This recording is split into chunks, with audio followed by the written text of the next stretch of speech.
What is up, everybody? I hope you are having a fantastic evening. I know that I am because I get to spend the next hour or so with my guy, Monday Night Special, cover two. Coach is in the building. What's up, Coach? Man, come on, man. They said there would be trials. Never said I wouldn't fall. Dog, I just can't give up now. Dog, they tried to come at us.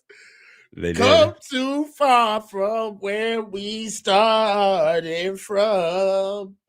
It's just slow singing and flower bringing. We can't have nothing nice. We No, get we a really win, can't. we lose our rookie. We get a win, we lose Fred. We get a loss, we lose Bosa. It just, I'm sorry, man. I can't bury the lead. I'm very excited that we won. Um, the mark of a good team that knows itself can go on the road and handle business. I love that. There's a lot of good things to talk about, but we got to lead with it, man. I'm gutted. Michael down for the year. That hurts us. Right after we pick up Keon White and Cleveland Farrell to give us a little bit of reprieve. Like, Well, why it's funny because you and I talked.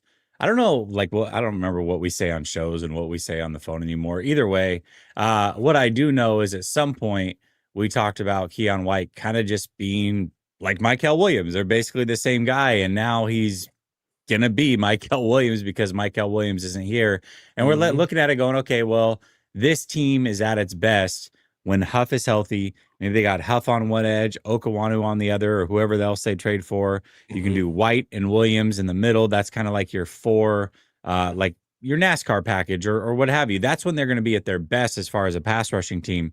Now you're without Michael Williams. Cleveland Farrell can maybe be the other guy with White, and then they can still go get the edge rusher. I mean, all is not lost, but still, it's just not ideal. The depth of this defensive line is being tested week in and week out with every single injury. It's crazy. I mean, yeah, man. I didn't do a live watch show this past weekend. Hannibal's really sick. He's got Lyme's disease. So I've been really watching him around the clock. He's got a little limp going. So I couldn't really stream just because of how much you got to stay on top of him so he doesn't run around the house. He doesn't know how hurt he is. He can end up hurting himself. So that's why I couldn't go. But the game, this season, whenever you go through trials, man, it's important to ask yourself, what is this trying to teach me? And I don't ever do that as a fan of a football team, but this team has forced me to ask myself, what is this trying to teach me, bro? Like, what are all of these injuries trying to show us? And I don't know what it is yet, but I'll tell you, the biggest thing to me is the field, the turf. I mean, can we just have a sidebar on George Kittle brought it up. We've brought it up for years. The whole league has brought it up. What are we going to do with that field in New York, bro? It's a hitman. It's a serial killer for careers. It's a hired gun for sure. Yeah. It is a hired gun, bro. Like, honestly, this is on the level of Deflategate. This is the 12th man. The Giants are using it. This is on the equivalent of pumping crowd noise into the stadium, but just much more nefarious. Like, it's bad. The biggest thing for me is we have to trade for somebody now. That there's no question. Like, I feel as though that, all of the questions leading up were, nice. And some of it, at one point, the debate was, hey, do they even need to do this? We're winning. The guys are growing. But the truth of the matter is that, can I say this without sounding like a curmudgeon? This was inevitable. Oh, what a curmudgeon. Dude, not the fact that Michael himself, it was inevitable that Michael himself would get hurt. But we got to be honest, guys. We're in week 9, and these rookies are hitting the wall. They're playing way too much football. It's the truth. Michael Williams, for what we planned for him to do this year, he hit that mark weeks ago for how much usage that we have gotten out of him. All right, for how many pass down snaps we've gotten out of him, how phenomenal he's been in the run game. And the truth of the matter is that for us to get through the entire season with all of the rookies unscathed, be able to come through the whole season, it would have been a feat. It would have been a feat. It wouldn't have been the norm. Can we at least admit that? It wouldn't have been the norm. So for me, it's unfortunate, but it's something that you kind of expected as the season kind of gets into like the grown man area of the year, where it's like, yo, even colleges are wrapping it up, brother. So I feel bad for him. I do believe that he will bounce back, and I believe you, Jesse. I think you brought this up before the show started. Is that the biggest thing that hurts you? Is that that's just months of no development, of him just rehabbing, trying to get back. That's going to take away from us seeing like an elevated version of Michael. But I will say that there's a silver lining. That boy has got a lot of fights under his belt. Okay. He's got an amateur record now. So there ain't no more big time fights or big time games where we should be worried about, can Michael handle the moment? Can Michael be able to perform? I mean, in the 9 weeks that he has played in the rookie and in his rookie season, he's had a hell of a lot of time on task, especially with situational football is concerned. So, it's just a part of his story, far from over. And I hope he bounces back. I do too, but as you were talking, and we did talk a little bit backstage, and I had brought that up, like the biggest misfortune here is not that Michael Williams is going to miss the rest of the season. It's the development process. You're talking about a rookie player who needs as many snaps as he can get and develop. I mean, he's 21 years old. One thing that's super impressive about him is his strength that he has in spades, but he needs to develop other aspects of his game. And that doesn't necessarily happen throughout the course of this season, but it does happen through the course of the offseason. So when your first full offseason, because remember, rookies don't really get off seasons in the traditional sense. They're preparing to be drafted. So it's a dog and pony show. They're running 40s. They're slimming down to run 40s faster and shuttle speeds and all. They're just prepping to get drafted. Year 2 is really when that development truly starts. Like, you have the end of the season where you meet with your coaches and they give you a laundry list of things you need to get better at. And that is when you start to attack your growth as a player. Unfortunately for Michael Williams, because he now has a torn ACL, he's not going to be able to do a lot of those things. He's going to have to rehab to get ready to play at some point next season, which means he's not going to get the development that he specifically needs. So that could be a whole nother year. And so when I look at not just Michael Williams, though, Coach, it's everybody. I talked about how important it was, for me at least, that the future of this team looked brighter. And a big way for that to be possible was the growth and development of the first and the second year guys. Well, let's go through it real quick. Ricky Pearsall's missed 5 games. Where's his development? He wasn't here for a big chunk of the offseason. Yeah. Isaac Garendo is non-existent. Jordan James, non-existent. We've got healthy scratches every week. Watkins just finally got his first catch of the season. We've got Martin, who hasn't played. We've got, I mean, who else is there? Jordan James. Jordan James, but CJ defensive West. tackle. Yeah, CJ West. CJ West. We're just not developing a lot of these guys. And Alfred Collins has developed nicely. Michael Williams, he's, was getting acclimated. It just, the development of a lot of these young guys isn't happening at the pace that I had hoped for, or even just assumed that it was. I was talking about it and had been talking about it like, well, at least they're checking the box of the young guys developing. It's like, well, they're actually kind of not developing now that I really think about it. Upton Stout, sure, but that's it. I mean, Tatum Bethune, just because Fred Warner got hurt, I don't know. The development of the 2 draft classes isn't at the level that I had hoped for, and this sets it back even further. And that's kind of what sucks about this injury and really the course of the season in some aspects. Well, let's kind of level set. We brought in how many defensive linemen for the draft this year? 2. We brought in 3. 3. We brought in Michael, Alfred, and CJ West. Right? Yep. All right. Yep. So it would have been phenomenal to hit on all 3. Right. It would have been great. But we hit on two. They start, right? They're helping us. They're helping us in the defense. And I got to be honest with you. Development is something where it can either be conceptual or it can actually be anecdotal. And they have anecdotal development now. Like there's something that they can actually go back and watch. Like Michael has 3 months of good tape where he can watch himself. He can look at the things that he struggled with. He can also look at the progression of things that he got better with throughout the year. So there's a track there, right? The development, I feel like development kind of gets thrown into one bag, but it's an umbrella that covers a lot of different things. And I do believe that what Michael has done thus far, being able to kind of hit the ground running once he gets back going, I think that he's going to have the mechanisms and, of course, the tape to be able to work on that stuff. Also, one thing that's really going to help him is that getting a rush playing together, right? Him understanding moves. A lot of that stuff is mental.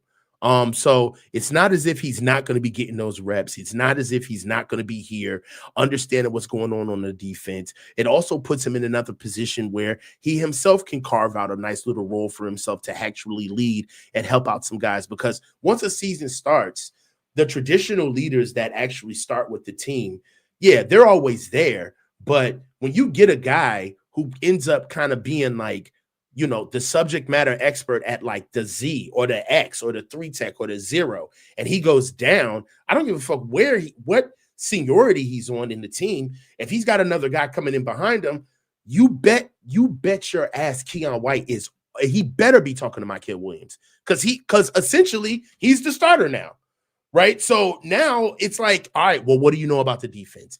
Tell me how it's iron and sharpening iron, right? It's game planning. It's getting prepared for week in and week out.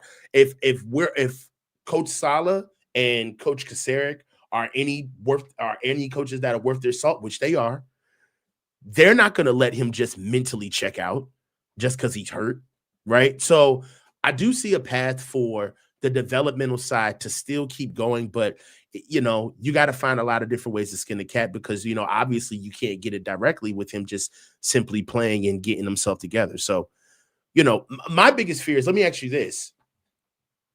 Is Michael Williams injury prone?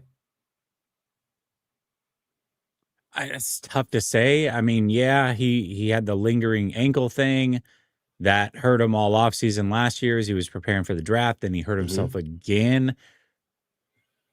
Remember, he sat out most of his last season with an ankle injury. He didn't play his whole last season at Georgia. I feel like, well, he did play. He should have sat out. I feel like ACLs are tough, man. Big injuries like that. I don't want to say somebody's injury prone when you add in a big injury out of nowhere, unless you've had 3 torn ACLs, Bosa. I don't know. You know what I mean? Like then at some point maybe, but this one's just tough. I don't know. It could be trending that way. I'll say that, but I don't want to go there yet. I don't want to go there quite yet. Yeah, I don't want to go there yet either. I don't want to be unfair, Yeah, and on top of it, it happened on a field that we know is notorious for this stuff happening. For sure. So, I'm choosing to give him grace. Yeah, I am too. I mean, even like with Ricky Pearsall, like I could say he's injury prone, and maybe he is, but even then I still am like, okay, well, maybe, maybe he's just having some rough luck and he'll have 3 straight healthy seasons. I don't know. Spidey G says, if Purdy doesn't return this season, what would that mean for the future? I mean, probably nothing because the 49ers are tied to him at least through next year. Yeah, I mean, that's the reality of it. I think they would explain it away. And I honestly believe, but we're going to talk about it. So, yeah, we will. Zach says, what up, fellas? Dope fit, Jesse. Actually, I want to give a shout out to Zach. You got to see this. So Zach, my guy, goes to the game in Houston, buys this hat, brand new, gets it signed by Frank Gore. What? And then sends it to me. How dope is that? So that's I've got it displayed here. You'll see it in every show except for maybe this one, just because we kind of do like the screen thing is a little bit different. But other than that, like you'll mostly see it, but it sits right there now. That's It's made it fire, onto the Zach. shelf. So Zach, I appreciate you, man. That's awesome, Uh, man. yeah, this actually that's one of the coolest things about the whole YouTube thing is like I made some lifetime friends, not only from people that I do shows with, but people that like support the show. It's pretty cool. So Yeah, thank you, yeah. Zach. I appreciate you. Uh Bill Kennedy says, miss your enthusiasm this past game, coach. Yeah, coach would have been going Oh crazy my in God, this the run game. He game. would have been going Finally crazy. let P-Rob have the ball. I know. Woo! I love it, I man. know. Yes. I'm All back for the right. Rams game. I'm back. Okay. All right. Well, you're going to need to be because that game is going to be a tough one. Actually, Mhm. I'll get your early thoughts on that one in a little bit. All right. So, one thing I did want to talk about, we can talk about the Giants game. I think we kind of just passed through it, gave a lot of your thoughts, but you're the offensive line guy. So, I have to ask you, Spencer Burford comes in, and maybe it's just the Giants. Maybe it's just the Giants. I know they're not great against the run. In fact, they're the worst rushing defense in the NFL. That being said, Spencer Burford comes in. Burford looked really, really good at left guard. It finally seemed to be anchored, the position. And maybe that's the pendulum that is swinging back and forth, was that left guard position. And now that it's finally settled, everything else can settle around it. What do you think of Spencer Burford in particular? And just what you saw. I know that maybe you haven't poured through the film. It's a little early for that, but just first glance off of Spencer Burford, best left guard we have on the roster right now. Like, what are your thoughts? Number one is that I'm happy that he's healthy. Me too. That's really big. Spencer Burford has been fighting injuries for the better part of 2 seasons, actually. He lost his job due to injury last season and never really got a shot back at it. So one thing that I will say is that these are the plus traits of Spencer. Remarkably athletic, good feet. He's gotten bigger. He's definitely worked on his body. Spencer Burford was not as strong as he is now when he first came into the NFL. I commend him on working on his body. The mental side of the game, the thing that you're gonna have to get that Spencer leaves a little bit more to be desired is in his pass protection. I was actually thrilled with him running the ball, with him blocking the ball. Double teams. I seen he's got stronger hands. He plays with a better anchor. A lot of times Spencer would kind of play with his chest kind of like over his toes. He seems to be sitting into his stance a little bit more. That's better. I mean, these are things that this is all first verse. This is like what I saw during the game. So none of this is what I saw during film. One of the things that I will tell you is that in pass protection, he still isn't comfortable with a body. I saw him give up a pressure. I think that was his only pressure of the game, quite honestly. So I don't even want to sit here and act like it was a trend, but he did give up a pressure in pass protection. One where Matt Hennessy actually had to pick up his man and catch a piece of him. And he got beat on the inside and he kind of olayed. He was standing straight up. I believe I actually tweeted about that, Rep. But do I believe that he's clearly the starter? Jess, I don't know, man. We played against the Giants, who are horrible. We've done this before. We've done this, lot, man. Right? We played this game before, and I've been fooled. Mm-hmm. And I've been fooled. So I'm not even saying like we've done this from a standpoint of like, oh, we don't get fooled. No, I've been fooled. All right. I took the bait, or I took the Ben Barch bait. Okay, I did. All right. I took the Connor Colby bait. I did. I took the. I remember that show too. You're like, oh, Jess, come on, man, just give him. I was just first game. I mean, he looked good. Just he might be a thing, and I'm like, okay, we'll see about that. And it's not even because I like wanted to disagree with you from a standpoint. You know, offensive line way better than me. I'm not gonna sit here and debate the intricacies of the offensive line play ever with you. But what I will do is be very skeptical of a bunch of late round picks and act like we just got sent a savior out of nowhere. So yeah, like you can't like, listen, I'm not gonna, listen, we played against the Giants. The Giants are not, as a matter of fact, they're dead last in the NFL in yards per carry. So we took advantage of that. really, you didn't necessarily see that much of an uptick as far as like running game efficiency. Uh, Mm. CMC, he still only averaged like 3.8 yards a carry. Brian Robinson did average 10 yards a carry. You know what I mean? But uh, I just I don't know, man. I don't want to sit here and have somebody clip this up and be like, but coach said that Spencer Burford was the answer at left guard, you know. But I get it. I'm torn because I don't want to kill him. He had a very good game. First start back. I'm happy for him. I would love to see him string it together. But again, we're in perfect vessels at pretty much every position on the offensive line, even with Trent. So it's a work in progress. Yeah. But hey, it's a really good step in the right direction. He did. He had a good game. No, definitely. I think what I like about Burford though is he's not a first year guy, right? Like this isn't the first time we've seen Spencer Burford. I think to the point, dang it, I wish I could find it. Oh, here we go. Briscoe brings up a great point. Burford can play like a Pro Bowler at times. He can lay an egg too. Yeah. We've definitely seen that from Spencer Burford. There's no doubt about that. I think that Spencer Burford is more of a natural tackle. I've always thought that. He played tackle in college, and the right guard thing just didn't work out for the most part. Maybe the left guard thing will work out a little bit more because he did play on the left side more often than not in college, at least towards the tail end of him being drafted. I still think he's probably a tackle, but to your point, he does look a little bit bigger, maybe squattier, stronger, and if that's the case, he can play guard. I just know that the left guard position's an absolute disaster. So if Burford can make it look somewhat like a competent position, then maybe the whole line can come together a little bit. Ooh, are you muted or is that me? I'm sorry, that's me. Go ahead. Colt Oh, McKivitz okay. has had 2 bad games in a row, just for context. Well, You know what I mean? okay. Can we talk about that? Because I think you bring up a very, very good point.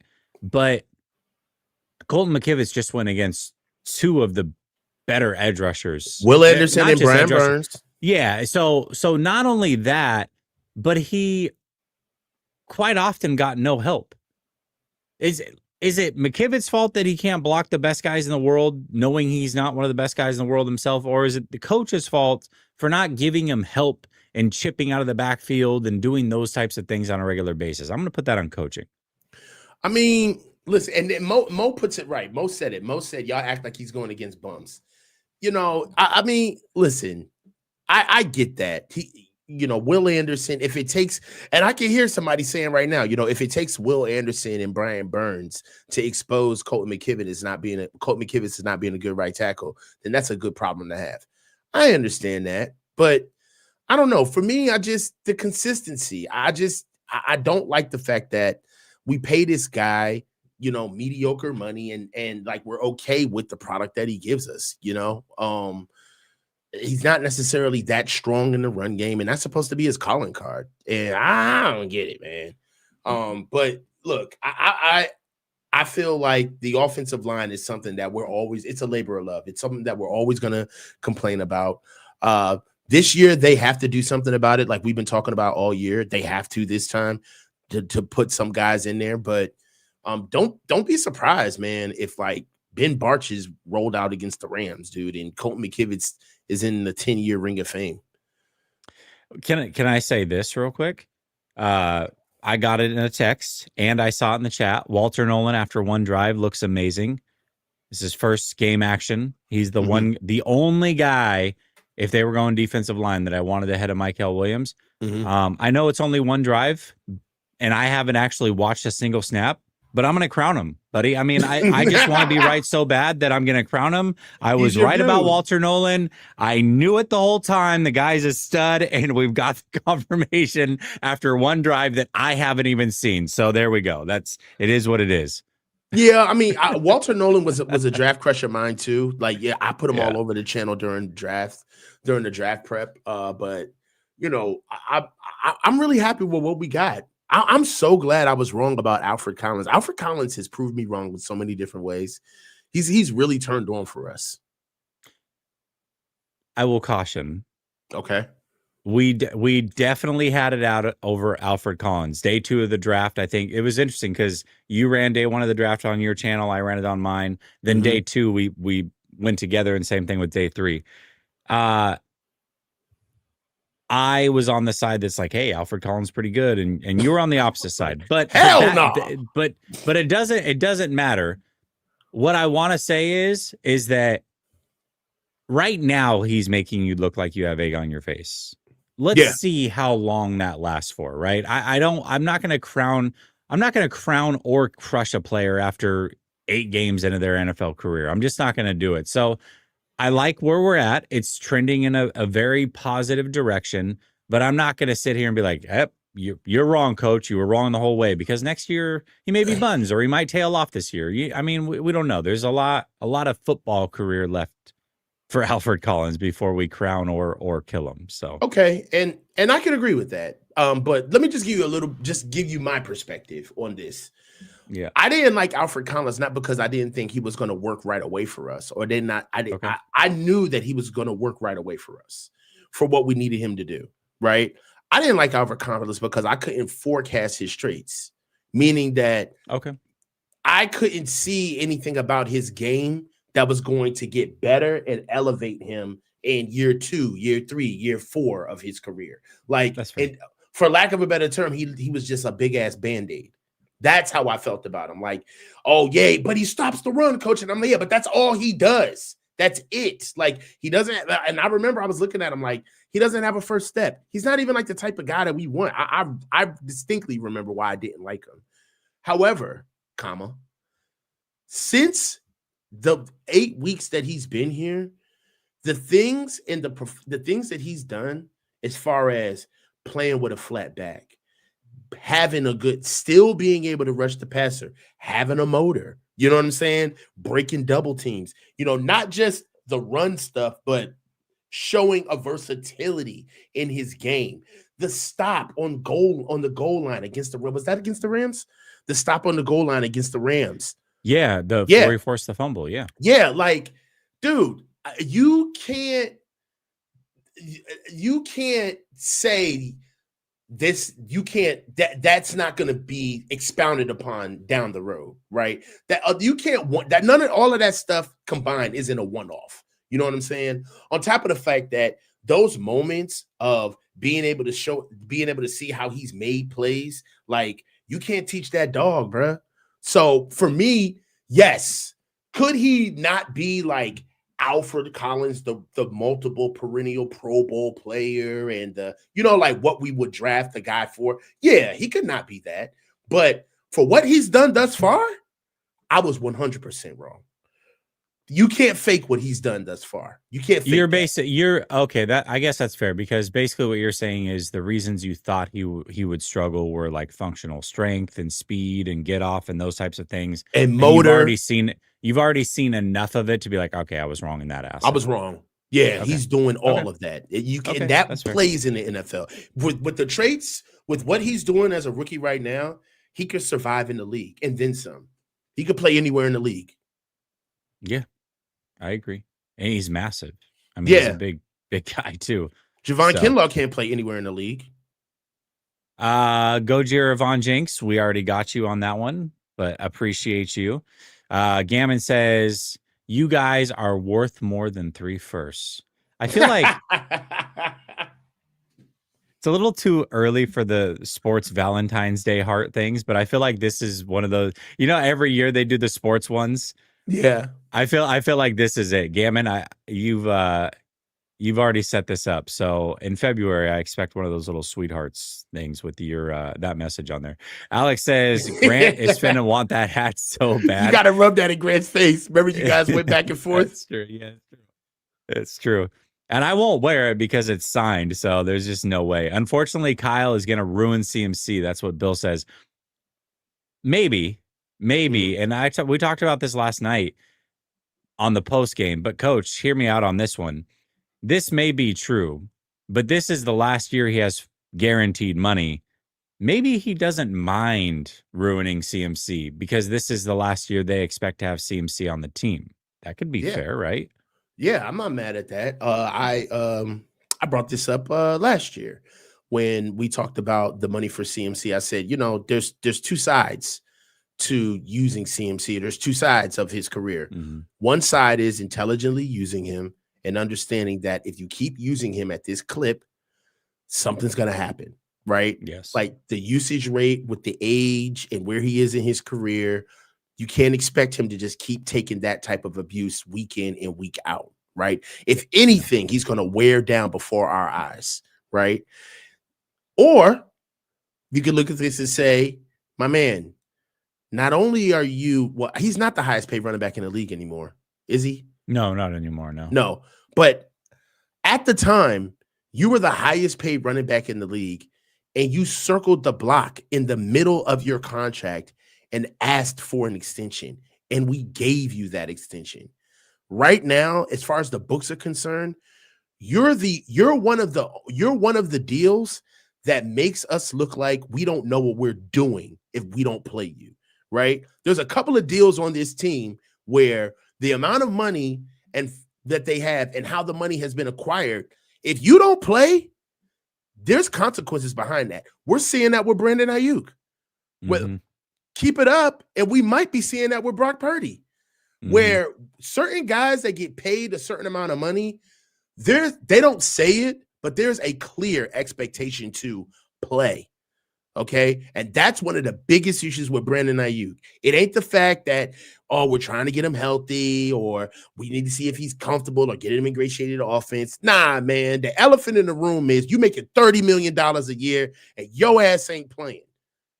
And that's a problem. And a lot of us don't want to be paying you that type of money. So it's just the facts. It's true. MD says, what's going on with CJ West? He's been a healthy scratch for a couple weeks. He hurt his thumb, was questionable to play against the Rams, didn't play that game, if I remember correctly. Then he did play against Tampa, and since then he's been a healthy scratch. So they're going to need him now. I mean, he's got to give something. What crazy though, right? He was the darling. I thought he was the darling of training camp and it wasn't just one person. So everybody agreed. Anybody. Everybody agreed. Everybody agreed. So even Grant agreed, and so it's like when you have Lombardi and Grant agreeing, then you kind of just say, okay, that's probably what it is. They all agreed, and it just, I don't know. I don't know, man. Out. It hasn't really translated. But again, they've seen enough where if he's not making it to the field, this is what it is. Every time a guy doesn't make it to the field, it's not the fact that they don't think that he's not good, but there's liabilities in his game that could be exploited, right? It's almost on the side of we're protecting you from yourself, right? Where if we put you on the field and these things start happening to you, we could never get you back. Your confidence could completely be gone. So we're not going to have you wearing our uniform with your name on your back looking this way. And there just may be a couple of things in CJ West's game where they don't feel comfortable using them. It's fair. All right, let's get to these sleeper picks real quick, Coach. So they've just added pro gaming in here. I know nothing about pro gaming, but what I do know is when somebody's supposed to have 32.5 kills and they're only given a half, I'm going to take the more on that. So I'm just going to go with that. That's the free pick this week. It sounds like it's a lock. All right, let's talk about the Thursday Night Football game because that's really the only thing that's loaded this early in the week other than Monday Night Football, and that game's already happening. So, what's that, Raiders Broncos? Yeah, Raiders Broncos. Genty, anytime TD. Against the Broncos? No. Against the Broncos. No? Okay. All right. Okay. He's kind of underwhelmed at times. Right? I tried to sell you on that. I remember there was a game on last year of Boise State, and I was like, man, you got to watch this guy. He's been crushing, running for 200 plus yards on everybody. I think it was the one game where he just didn't play well, and you're like, I don't know, Jess. I'm like, no, I'm telling you, man. It's just the one game, Coach, but he really has kind of underwhelmed. So I'm not going to lie. I was like, I don't get it. He's got incredible contact balance, but I just don't think he's not that dynamic of an athlete. Like Bijan is dynamic. He's so dynamic. Yeah. He gets in space and he literally is a joystick. I know. I I don't know. get You don't any see I type got of you. that stuff out of Ashton. I totally get it. Brock Bowers had himself a day. Let me tell you, if you own Brock He's low Bowers in key your the best fantasy tight end in team, the league. I'm going more on that one. Just More, I yeah. got to. Okay, let's do. You know what I'm gonna do? Let's pass yards. Geno Smith, we're at 212. I don't like that number, but I'm gonna tease it down. I feel great about 150, and I'm gonna stay here. I'm gonna stay here. Okay, I'm gonna put 10 on it. We're gonna submit it. Cool 10 for $42, and that's what we're gonna do. So listen, you can fade us, you can tail us, but either way, make sure you get that 100% deposit match of up to $100 using promo code LSS. Link is in the top of the description. Also, if you use promo code LSS, you're going to get that free $20 entry. You don't even have to make a deposit. So if you're like, hey, you know what? Maybe not for me. Maybe I'm trying to figure it out. At least take your free 20 bones. See if you can turn it into something more. That's on me. Use promo code LSS. All right, coach, let's talk about the rest of some of our topics. We might get through our topics today. This would be a first time ever. Just throwing that out there. All right. Trade deadline, coach. It's coming up. We're less than a day away. Eagles made a big trade today. They went and got Jalen Phillips, 3rd round pick. For the Eagles, I You love got this Jalen trade. Phillips from Miami? Yeah. Yep. They got him for a 3rd round pick. What I love about this trade is that they're most likely going to get a 3rd round compensatory pick for Milton Williams. And they already had the Jets' 3rd round pick. And what they did was traded their own 3rd round pick. So they have plenty of picks to spare. They just went and got Jalen Phillips, who they'll probably get a compensatory pick of some sort, letting him walk at the end of this season anyways. So great trade for them. The 49ers have got to do something to keep pace because they're at 6-3. The Packers just lost Tucker Kraft. That's a huge, huge loss for them. They've been a very strange team. You look at the Rams, the team they've already beaten, the Seahawks, the team they've already beaten. We know they can hang with those teams. Detroit just lost to Minnesota, so they're not world beaters. Tampa beat the 49ers, but also that was the game they lost Fred Warner, so there was a lot of like wind taken out of the sails there. The 49ers are right there, man. They're keeping pace. So how big of a trade do they need to make? Like, we both agree they need to make some sort of trade, but how big of a swing do they need to take in your opinion, coach? I think they need to take a significant swing, something that's going to actually transfer into next year. We're past at first the logic was don't trade at all. We're not close to making any type of noise during the season. It's not worth it, right? Then it came to, well, we're not a player away, so don't go get a guy that's gonna come in and sit down one of our rookies who actually needs the experience to play.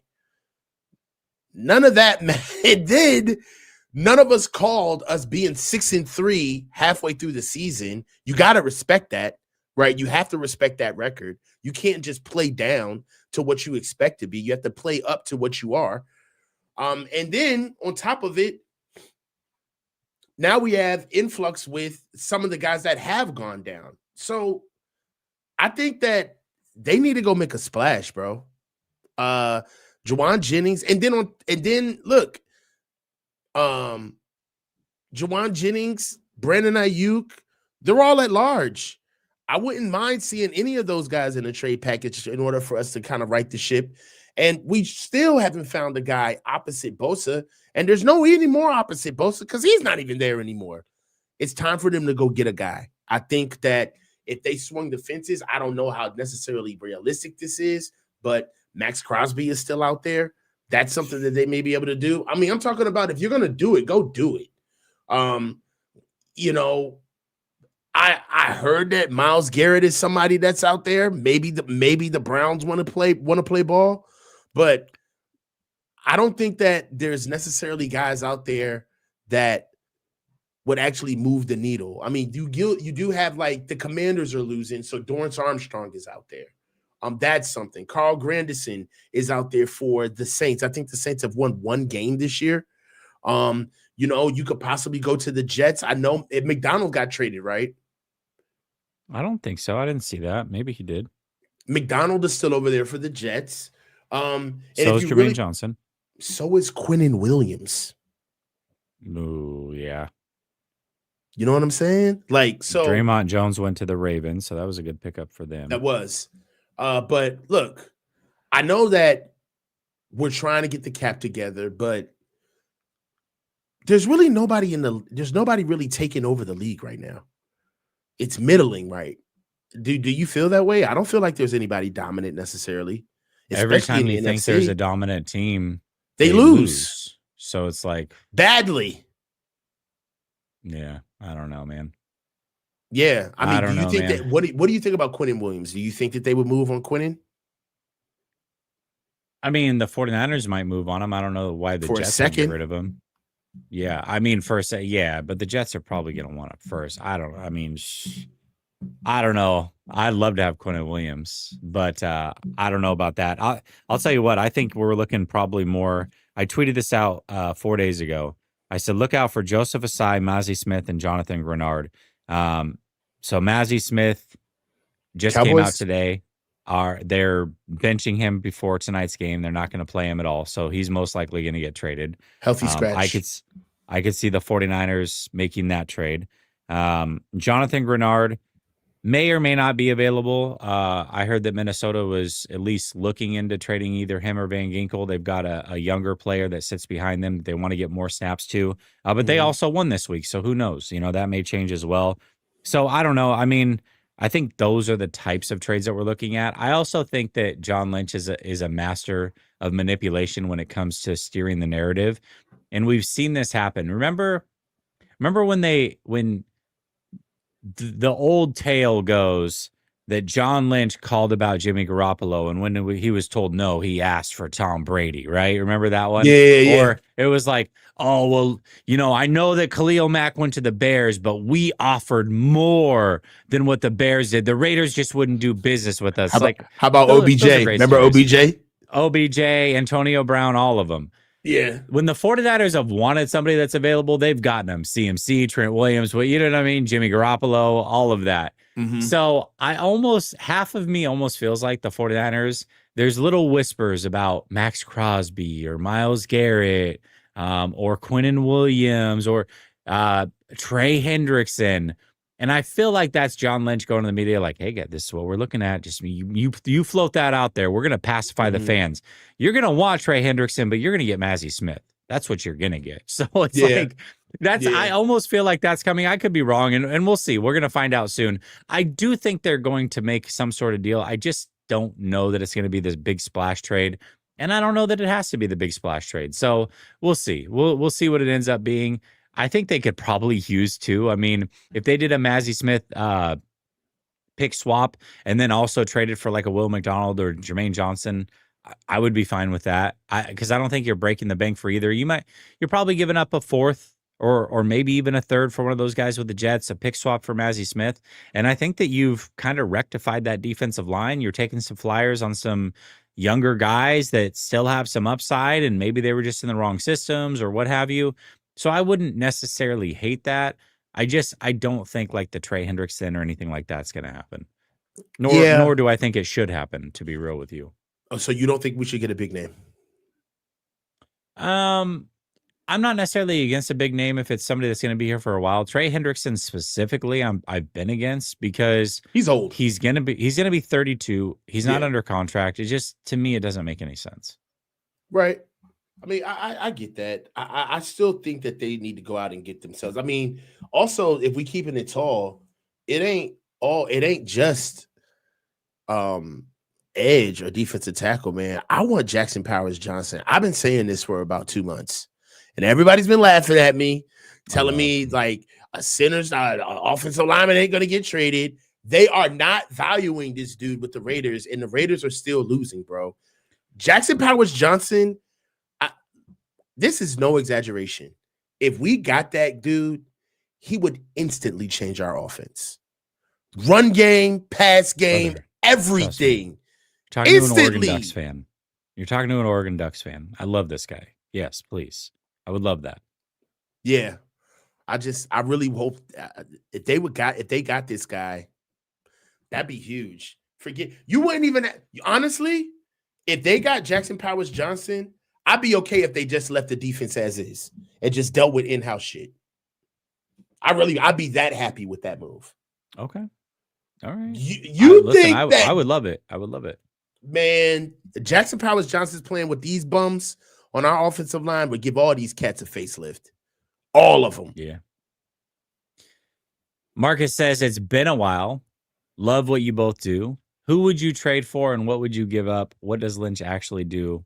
Love having Saleh. I think we just answered this question. I mean, it's unintentional, but I think we did a good job answering this. Marcus, we appreciate you. Thanks for tapping in. Smack Jones says, we all desperately want to see a consistent line.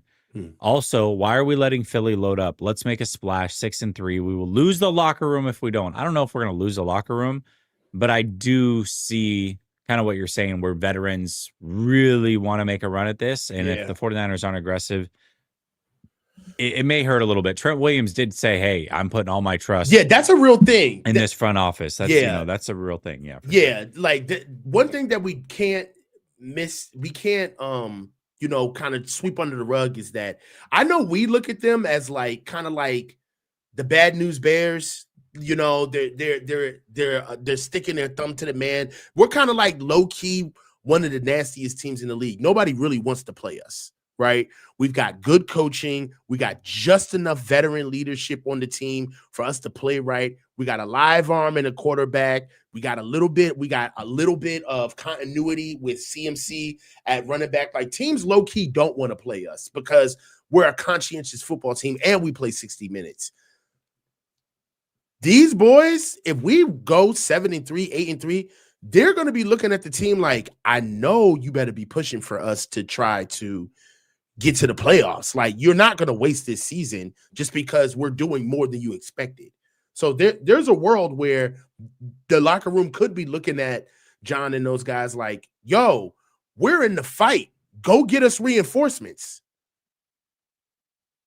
Yeah, you might be right about that. Absolutely. Mm-hmm.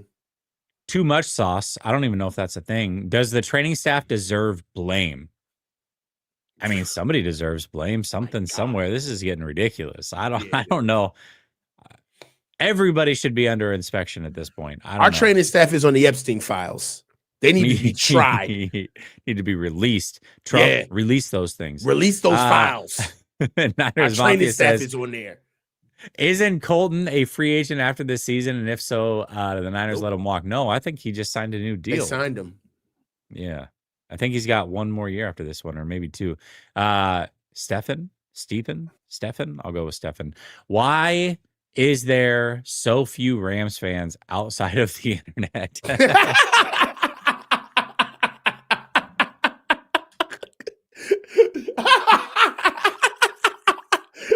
That's so true. I don't know any Rams fans. I know they exist because I've been to Rams games and I've met a few of them, but there is not a lot of them. Rams fan, though? No, not just randomly. I've never once randomly ran into a Rams fan. That's also very true. Alex says, y'all think Sebastian Valdez will touch the field? Probably not. No. Probably not. Half Dead is curious, which Rams content creators' balls am I going to gargle this week? Well, listen, Half Dead, it's going to be Jake's again, is whose it's going to be. Yo, why did you answer? Listen. I just thought it was a funny comment. Sarah says, Ayuk and a pick for Jalen Waddle, Jennings for DeMario Davis, second, 2 first rounders and other picks for Miles Garrett or Hendrickson. This is not gonna, Miles Garrett and Hendrickson is not an equivalent. Yeah, that's not an equivalent. No. Miles Garrett is eons better than Hendrickson. Yeah, there's just no way. Dazza says, you think the Niners feel good about giving Turnstile McKivitz a 3-year, $45 million contract after making Will Anderson and Brian Burns look like Reggie White? No, but I mean, it's not a lot for a right tackle. It's really not, but still, they're just paying. It's a bargain, players, man. That's what makes it so bad is that they're both in on it. I could see, like, at least Mike McGlinchey got paid. I mean, at least Mike McGlinchey got paid, and it was like he was a first round pick. He's not what the Broncos are willing to pay him, right? However, if we could have got him on a deal, we'd have been more than happy with keeping Mike McGlinchey for the fact that he actually was very good at run blocking. You know what I mean? Mike was he was one of the best offensive linemen in run blocking, especially reaching. But with Colton, it's like you cut him before. Like, stop it. You already know what this dude is. Like, he's developed into something, and it's like, hey, man, we got ourselves a nice little deal at right tackle if we just pay this guy enough. And that's why it sucks, because they're not doing their best at the position. They just threw a guy over there. Yeah. Yeah, I agree with that. Dazza says Niners could have had Drew Dahlman instead of Juice and Farrell. They cost about the same. Yeah. I think everybody wanted Dahlman. Yeah. That's the thing. Dahlman went to Chicago, right? Yeah. Or the Vikings? No, he went to Chicago. Chicago. Yeah. Yeah. But he wanted to go to Chicago specifically, so I don't know that we would have got him. Yeah. Arizona's playing tonight? Yeah. That's Walter Nolan, then. That's where he went. Arizona's like the Arby's of the NFL. Like, have you ever met an Arizona fan? I mean, speaking of jerseys you don't see, I've never Okay, listen. I went to this is a true story. I went to Glendale, Arizona for the Final Four when the Oregon Ducks were in it. 2016, something like that. Yeah. I didn't see Arizona Cardinal jerseys in Arizona where they actually play football. So no, I don't see it. I don't see it. I don't get it, man. Yeah, I don't know. Sean says, I agree with JPJ, coach. They could win with an offense this year. Do y'all think Saleh looks less attractive in the offseason with the defensive injury struggles, or does he get snatched? He's getting snatched. He's gone. Is he though? He's not gone, because of the injuries. Bro. I don't know that he's going to get a lot of looks to be hired as a head coach, man. I've never fully believed it. I never fully believed it. Give me one good reason why. He's only a year removed from being a head coach and not succeeding. Okay. And people, first of all, being a defensive coach in this league is really hard to get hired anyways, I think, as a head coach. It's much easier to get hired as an offensive guy. So I think that's number one. He's only sat out one cycle, basically. I don't know. I could be wrong. I want to be right about this because I would love to keep him. I'd love to keep him too.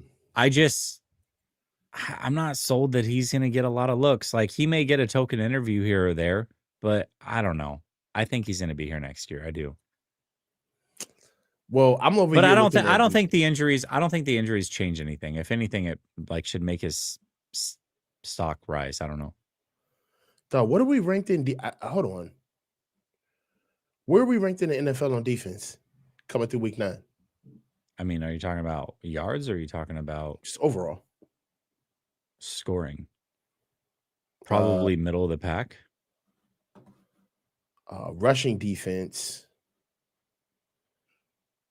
Yeah, we're middle of the pack. All right. I was trying to say something to kind of like throw it in your face. Like, he's doing a great job. The defense is phenomenal.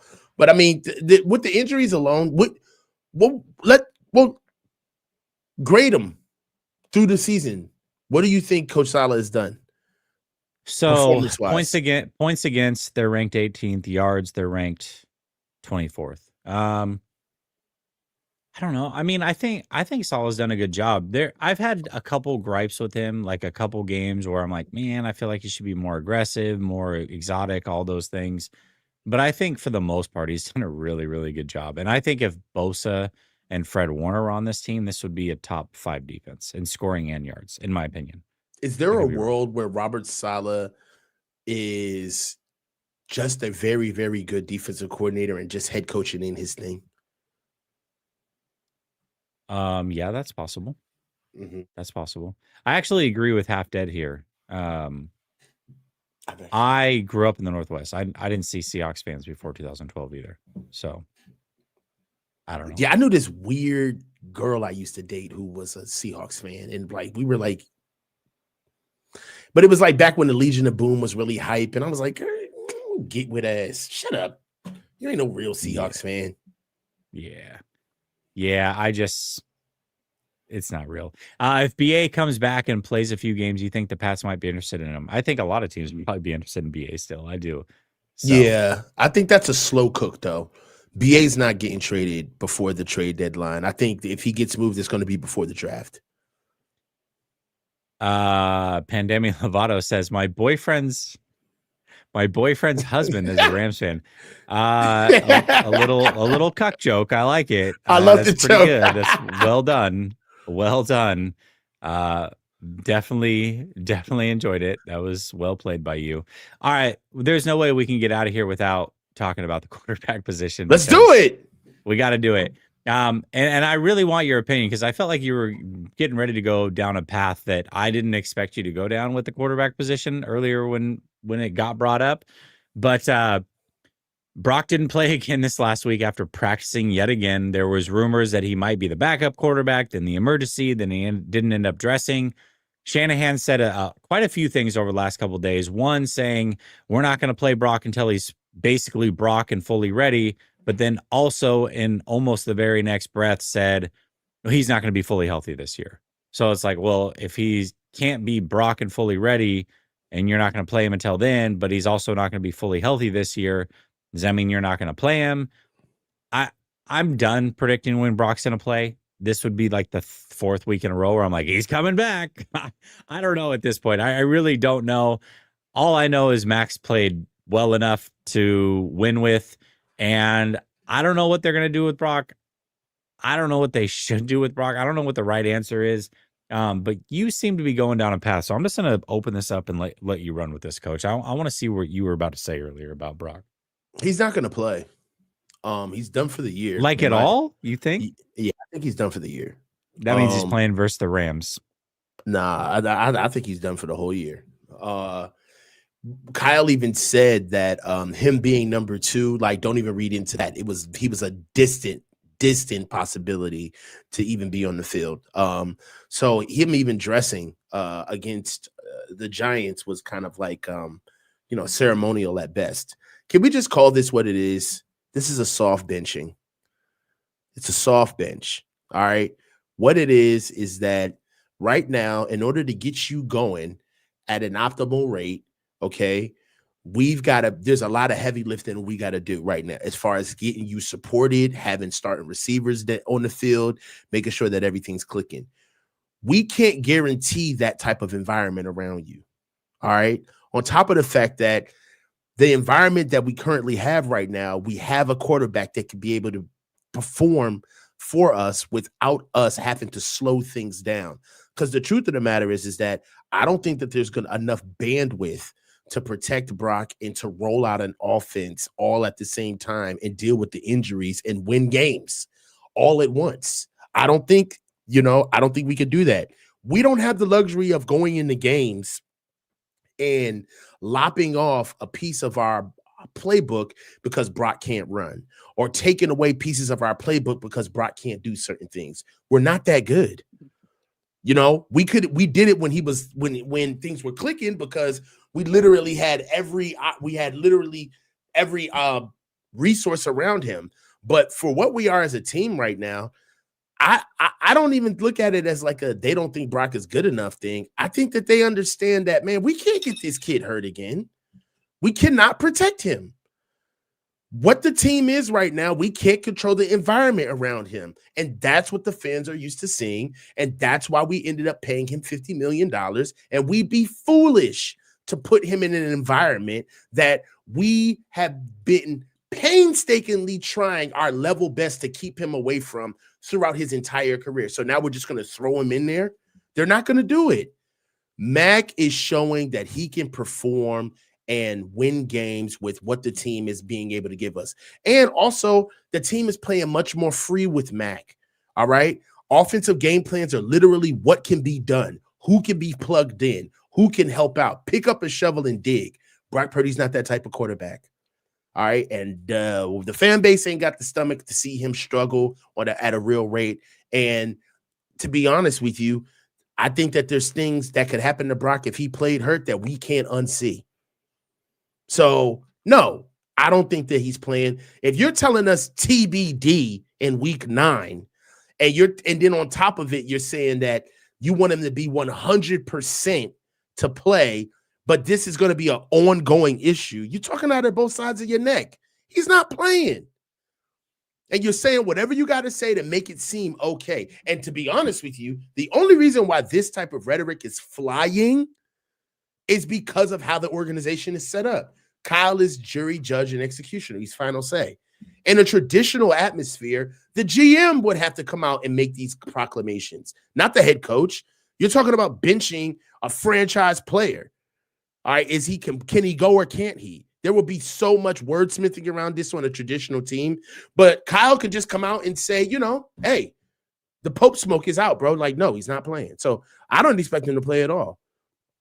I think Mac is the starter for the rest of the season.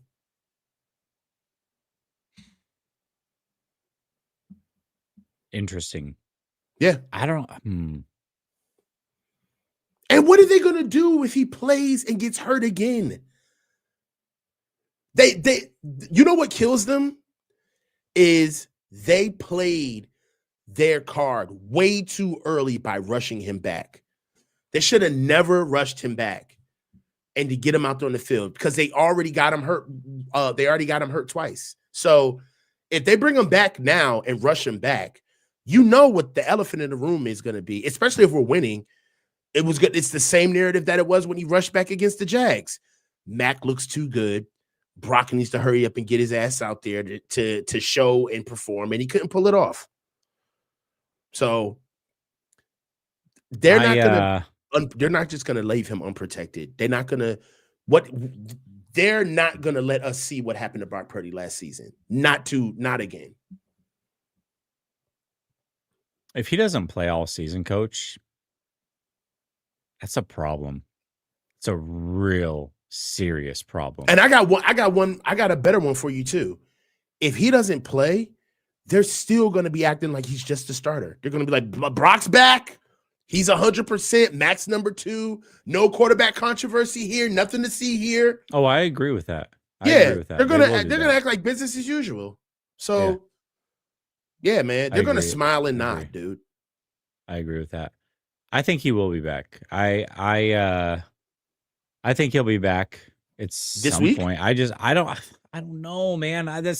Again, this would be like the 3rd or 4th week in a row where I've said, yeah, this will be the week. This will be the week. He's been practicing for 2 weeks. Like, what more do you need? I've got to imagine if I was Kyle Shanahan, I would be frustrated that he's not playing. Hell yeah. I've watched you practice 2 weeks in a row. We gave you this massive contract. I'm not saying that Kyle is. I'm just saying I'm frustrated. I'm frustrated watching it go down. It's watching weird. Mac every single week. Mac picks up a new injury to add to all the other injuries. It's like, oh, Mac has a PCL sprain. Mac has an oblique injury. Mac has a bruised knee. Mac broke his nose. Like, it's always something, but this guy is out there for a fraction of the cost, gutting it out week in and week out, racking up wins to keep this season afloat. And we got Brock out here practicing, but not suiting up and playing. And saying things like, well, when Brock feels like Brock will play. Like, all right, cool, man. So the third person, I don't get it. Yeah, go ahead. Week 10, week 11 is it. We got Seattle the last game of the season. Nobody's going to care. All right? Nobody's going to care. If Brock is not back by week 10 or week 11, why do we care that Brock is playing against Carolina? Why do we care? Why do we care Brock playing against Cleveland? Nobody cares. We got a bye week after that. Why do we care about Brock playing against Tennessee? No one cares. The Indiana game, maybe, if Indiana is still what they are by the time we see them. but we got Chicago and Seattle left. The meat of the season, when Brock being back and his performance would actually count, is next week and the week after. We got the Rams and we got the Cardinals right here. If you let Mac play basically the entire slate, all 5 of the 6 games of our division, what are we playing Brock for? Nobody cares about those other games. And the only reason why I'm framing my take like this is that before these past couple of weeks, what was the prognosis? Oh, they're just saving them for the Rams game. They're just saving them. They're just getting them ready, making sure that Ricky Pearsall comes back the right way. Like we're just trying to get them ready because those are the games that matter. If you're walking Mac Jones out there against the Rams and Arizona back to back, what other points of the season does having your starting quarterback matter? That's what I mean by why do we care if Brock Purdy plays against Carolina? Okay, you're getting paid $51 million a year. You should be able to get that one. You should be able to handle that one, Squirt. You should be able to get that one. But if you would ever want your quarterback who is supposed to be your franchise guy who's making upwards of 50 a year, you want him in your divisional games. If the Niners are okay and the coaching staff is okay with moving past Rams and Arizona in week 10 and 11, dude, Brock ain't playing. I've seen this comment from multiple people, and I'm glad that somebody else said it again. Burrow's done for the season with turf toe. Willis retired over turf toe. What's not to understand? Why the fuck is he practicing? Why is he practicing? Why, if it's so bad, why is he practicing 2 weeks in a row? That's what I don't understand. If he's just simply hurt and can't play and isn't practicing, then fine. He can't play and he can't practice. But he can practice for 2 weeks in a row and not play. That doesn't make any sense to me. Why is he practicing if it's such a big injury? He shouldn't be practicing. If the day before he started practicing for 2 weeks in a row, we heard, oh, it's so sensitive that if he just steps the wrong way, he could start back at square one. Yep. Then the next day he's out there practicing. Why? Why is that the case? That's what makes this confusing. Not that he's hurt. I'm not questioning is Brock hurt. He's hurt. I'm not questioning his toughness. I'm not questioning is he hurt. I'm questioning why is he practicing and not playing? It's pretty easy to understand. This is not, hey, Burrow is done for the season and had surgery, or Willis retired and didn't practice and play ever again. This is, he's got turf toe. We understand that this can be serious. Why is he practicing for 2 weeks in a row and not playing? That's why it's so hard to understand. And why that's so hard for you guys to understand, why I don't understand it, blows my mind. Kyle said it himself. I think Grant asked Kyle straight up, yo, does Brock Purdy need surgery? Kyle said flat out, that's not been communicated to me. He could play. I don't get it. I didn't get it. He could play. So I believe that Kyle, his side of it is, and I'm not upset. I'm just passionate. I like to debate.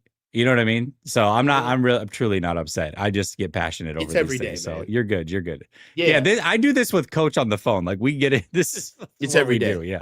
Yeah. And that's my thing. It's like I'm not here to say, Brock's not hurt. He's hurt, but if you're Kyle, you want your best guy out there who could do what he needs to do with the offense. I'm gonna tell you, man, Mac is putting together a solid season in his stead. It's a solid year. There's no way around it, bro.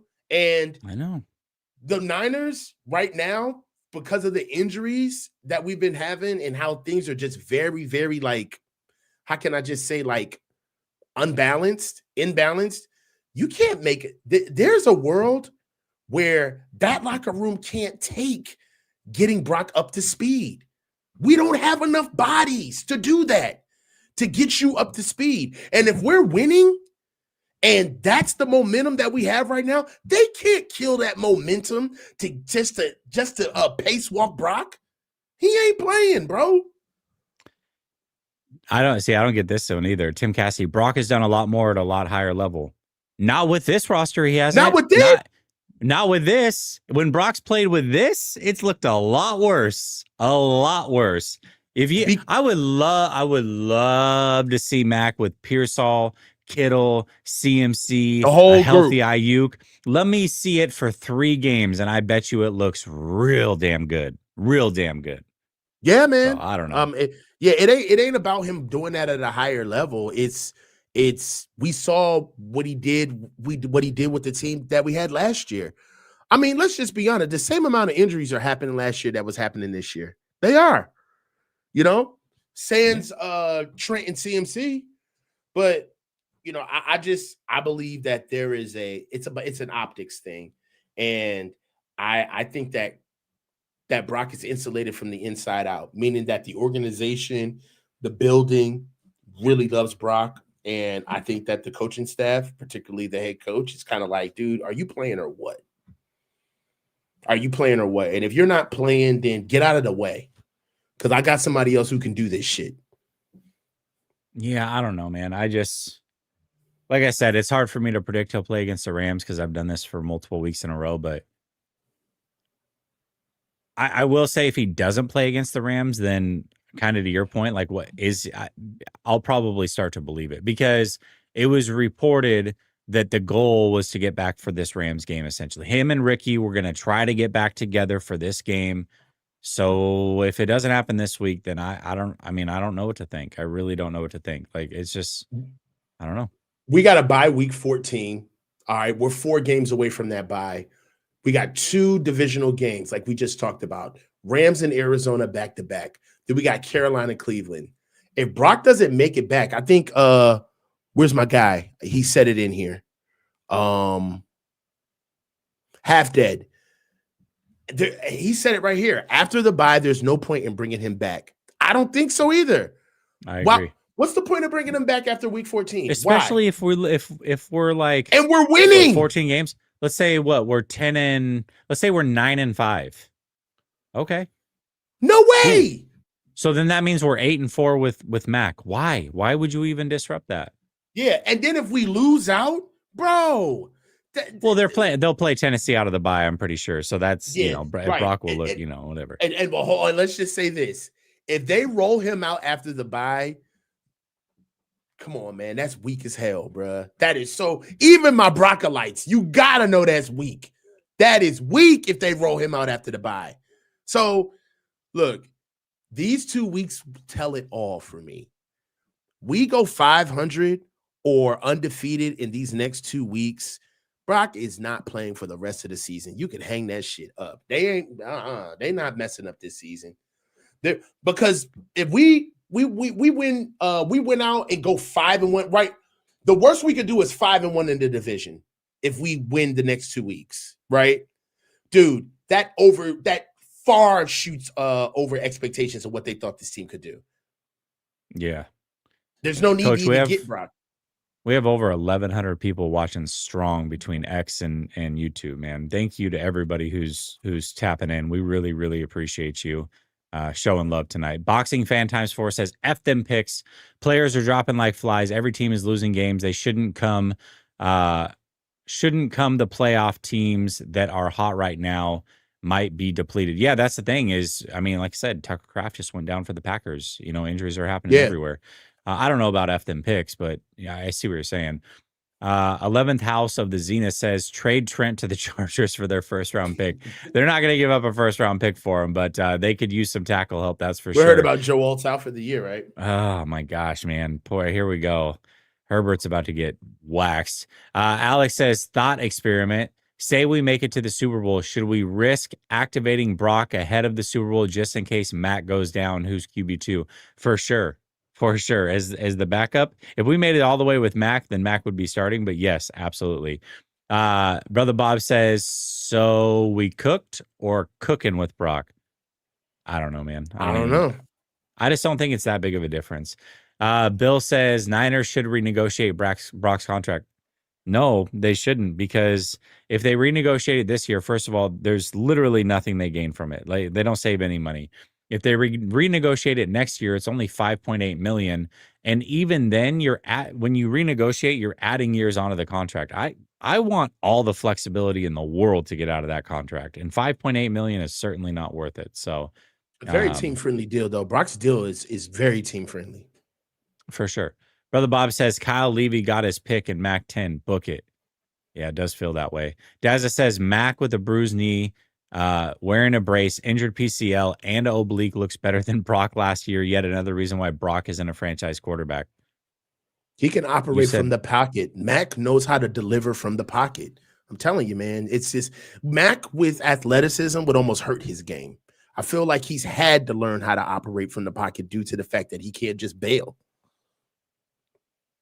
Zach says Mac can be Mac at less than 100%, but Brock can't be Brock unless he's fully healthy. What's that say about Brock? Again, I'm not going to question his toughness. It's very strange to say the least. Yeah. Sean says, Coach, you're being very kind to Brock. Mac took the field and they realized that they just paid $200 million for some British nice. Receivers get injured with Brock, Pearsall, BA, Jennings. We all can see it. They stalling. Wow. Yeah, like that's why it's so funny to me about this British whole Brock thing, because they're going to roll out every like sound bite and clip of, and mixing things up. And Jesse, we just did it. When you put all of it together, it does not make sense. None of it is succinct. The facts are is they stalling, bruh. They paid this dude and they it's like, come on, son. They paid this dude and then Mac Jones came in here and said, oh, so this is what you paid for? Let me show you something. With a roster that is a quarter talented than what Brock has had in here. It's the facts, bro. Hold on a second. If let's just say hypothetical, if they wait till Arizona, let's say, to bring him back, what's that? And Pearsall and Ayuk are both back. Right. If that's not stacking the deck, I don't know what to tell you. They better win. I'm just saying. It would seem pretty clear cut to me.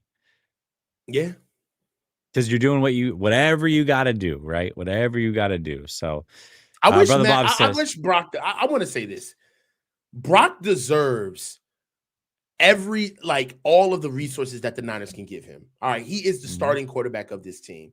So yes, there is a world where when things are not comfortable or things are not safe for your quarterback, you get him out of harm's way. All right. I'm looking at you, Dan Quinn. All right. Like you get him out of harm's way when things are just not, manageable anymore. The only problem is that you can't overlook the fact of somebody else making good on something that the rest of your organization says that is not good enough for you. That's all that this is that what we got on the field right now is not good enough for Brock. That's what they're saying. And it's good enough for Mac. And we're seeing what Mac is doing with this. So all I'm saying is that when Brock rolls back out on the team, we need to start asking ourselves, like, this is the new conversation now, where it ain't about Brock needs to service the team or Brock needs to be the best it is. Now the conversation is going to be, well, Brock didn't have a full offense out there, so what can you expect from him? That's the new conversation. Yeah. Brother Bob says, don't call him a girl tonight. Shut up.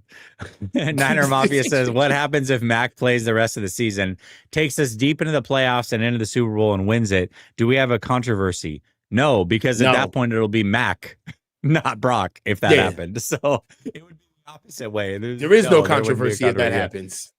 Brother Bob says, it's real when Jesse drops an F-bomb. Yeah, every once in a while you get one out of me. Bill says, Brock should be in a boot. Thank you.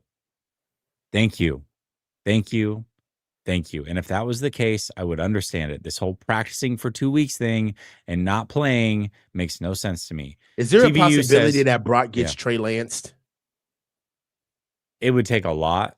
It would take basically not fully the scenario that was just laid out in the super chat a couple super chats ago, but something close to it. I'll tell you this. If they win a playoff game with Mac, it better be at least a question. At least a question. If they won a playoff game with Mac, you don't think that it would be their obligation to have a quarterback controversy? I mean, it should be their obligation. I don't know that it will be their obligation. Oh, he's getting Alex Smith. Somebody said. Oh, You think Brock gets Alex Smith? Oh, That's a good well, call. The way that he would get Alex Smith would be this way, because the way it happened with Alex Smith was there was a lot of promise in Kaepernick, just like there's a lot of promise in Mac, although Mac's playing, a little bit different. Mm-hmm. And then next year, if the 49ers, if Brock is struggling, even if the team's doing well, then you would bring in Mac after a bye or something like that. That would be the Alex Smith Kaepernick situation. I don't know about that. Mm-hmm. TVU says it CMC the true alpha in the locker room. I don't. Who knows? It's the football league. It's a lot of alphas. SoCal says, personally, don't think Kyle wants to go back to Purdy. The contract will force him to, though. Well, it's definitely some contract politics. Dazza says, if Brock was a good right tackle, if Brock was a good right tackle, Juice and Farrell for Dahlman, we drafted a left guard, and Fred, Pearsall or BA were healthy. We're legit Super Bowl contender this year. It's crazy. Maybe Brock can play right tackle. Alex says Mac out there being a dog and getting W's. If they put Brock in and he starts taking nasty L's, the locker room won't be about it. That is actually very true. They just want to win. The same way Brock ascended in the locker room is the same way that he can descend, right? It's like they serve no masters in there. That's what made the doubling down of Brock being like a can't miss guy so disgusting coming from the players, because I hate to say this, man, but there are a lot of NFL players who don't know shit about quarterback. They don't know anything. They know their position. They're not in the room. They genuinely don't have a clue. They don't know, bro. And if somebody's winning, all they're thinking about is their money, their contract. And it's like, this is the hot hand. This is our guy. And I'll give you evidence of this. I will give you evidence of this. And I've told you this before. I don't know if I've ever said it on a show. I was in a Twitter space once where I got into a serious, heated debate with Antonio Cromartie over who was better between Derek Carr and Josh Allen. And I actually had to debate that. He thought Derek Carr was on the same level. And I'm like, you are high. You are high. This was like 4 years ago or something like that. But still, not even. It was like 3 years ago. I'm like, are we really talking about this right now? Is this a real conversation I'm having with an ex-NFL multiple-time Pro Bowler? That's when I realized guys that don't play quarterback especially don't know. And even I'll take it further. I respect, listen, if we're talking X's and O's or game plans, definitely NFL players, you can have it. But if we're talking talent evaluation, they don't know what they're talking about. They have no idea. Otherwise, they would be GMs. They don't know what they're talking about when it comes to talent evaluation. They can tell you why it looks a certain way and break down the X's and O's. They can have that in spades, but they don't know how to evaluate talent, especially when it's not at their position. And even when it is at their position, a lot of times they end up loving guys that looked and played just like them, even if they're not good. So, he a dog. Like, you don't know what you're looking at. Shut up. Yeah. 808 says they are doing everything in their power to not let Mac have the Avengers because not even Lombardi can gaslight us on that. I think you are underestimating the gaslight ability of David Lombardi, man. He can gaslight with the best of them. So did you hear him say in other news, did you hear him say that tweet about B-Rob was an upgrade over Jordan Mason? Did you see that? No, did he really say that? Yeah, because like, B-Rob got I think B-Rob had like 10 yards, 10 YPC this game, like 10 yards per carry. Yeah. He's like, obviously, people who were sitting here wondering what was going on with B-Rob, this is emblematic of him being a clear upgrade over Jordan Mason. For those of you asking to get Jordan Mason back, it's like, dude, are you high? If we are going down that path, and we're going to judge a player off of 5 carries and 10 yards per carry, then wouldn't it also be fair to question him versus the starting running back in CMC who had 3.8 yards per carry in the same game? I'm just throwing it out there. I'm not going there because I understand that when you don't get the same amount of carries, you can't make the same comparison. But if we're going to do that based off of 4 or 5 carries, then we can draw the same comparison with the other guy who was actually in this game and only averaged 3.8 yards per carry. I'm just throwing it out there. Bro. So it's crazy is basically what I'm saying. It's a crazy this dude's take. Insane, man. I really want to find this tweet too. I was like, what are you talking about? Like, I like B-Rob, but you smoking. B-Rob is not better than no damn Yeah, he is. Brother Bob says he's probably higher. All right. We get it. We get it, Brother Bob. We get it. All right. Listen, that's going to be a show for us. We made it an hour and a half, Coach. Oh, okay, what is it? What's the tweet? Hilarious that a lot of 49er fans were mad at their own team hit the upgrade button over Jordan Mason. Man, I don't get it, man. I don't get it. That's what he said, bro. I'm going to say something real quick that I've said to you in private, and I don't care anymore. All right. When we were growing up, the 49ers were an urban franchise. An urban franchise, okay? The 49ers have become very suburban, and there's a suburban crew that loves them some David Lombardi, man. David Lombardi just caters to them. They're the same guys that are at country clubs every single week. The White Claws and boat shoes crew. Bro, I cannot stand it. I can't. It's soft to me. It's weak to me. Mm-hmm. The Niners are an urban franchise. I don't care what anybody says. And this whole suburbs type crew is like, I don't get it. I don't like it. Petty class war that happens within the fans base, bro. It's very weird. You know what I'm saying? But I don't get it, man. Like, it is what it is. We're all fans under the same logo, but listen, this is coming from two guys that are now, as we've gotten older, are live in the suburbs. Like, obviously, I live in the burbs. Knocking that, like, we live in the burbs, but like, I grew up very urban, and I grew up in an urban neighborhood, and I grew up a Niner fan, which was an urban team. And when you grow up that way, you have that urban vibe about you always. Like, it's just what it is. You're not going to see me rocking boat shoes and slacks on a random Wednesday with a sweater tied around my neck. It's just not who I am. And when I see that garbage, I can't stand It's so pretentious. It's so pretentious. Oh, gosh, it's so funny. I hate it. I hate it. I don't know, man. I just feel like, clinging to the organization is to gain status is like, it's a very vapid existence. And I feel for people who are in that type of cycle. It's weird. Yeah, I can't do it. So anyways, all right, that's rant over. Appreciate y'all. Have a fantastic evening. We'll talk soon. Peace. Nah.